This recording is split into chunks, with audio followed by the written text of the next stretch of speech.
Hi, it's me again with Corel tips and tricks. And I just did a video last night to make this piece of wood actual size. And if you look at the wood is 11.125 in size, and I cropped it or actually intersected this one. But my friend, the macro maker Eskimo, and I've done a video on this and I just forget about things. It's called matching vectors. So we're going to open this up and I'm going to draw a line on my photograph from like right there to right there. And I'm going to tag that selection. Then I'm going to draw a second line, holding down the control button so it's equal, and I'm going to make that line, whoop, I actually grab the parallel dimension tool. I do that a lot. Make a line and make it 11.125.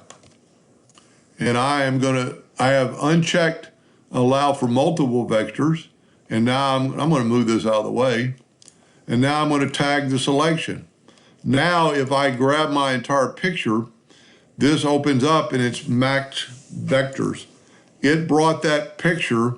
So now I have a picture of the real wood size. And if we measure it now, in this way, you really don't have to crop it. You could still crop it and your crop wouldn't matter that much. Whenever you crop, make sure you have your item selected so everything else on the page. And this way you could actually don't have to worry about the border. And that piece of wood is 11.125 wide.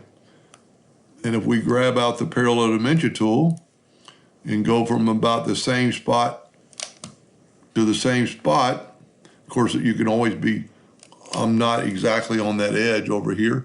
Let's go a little bit longer. We're 11.13, which is 11.125. And I bet you if we add a decimal place, we're 1.13, so we're dead on. The picture is really, it's as close as you're gonna get it. So this is a free macro called matching vectors. I have a couple of them. You can do multiple things at the same time. And I will put a link to this at the bottom of the video. Hope that helped. Thank you for watching.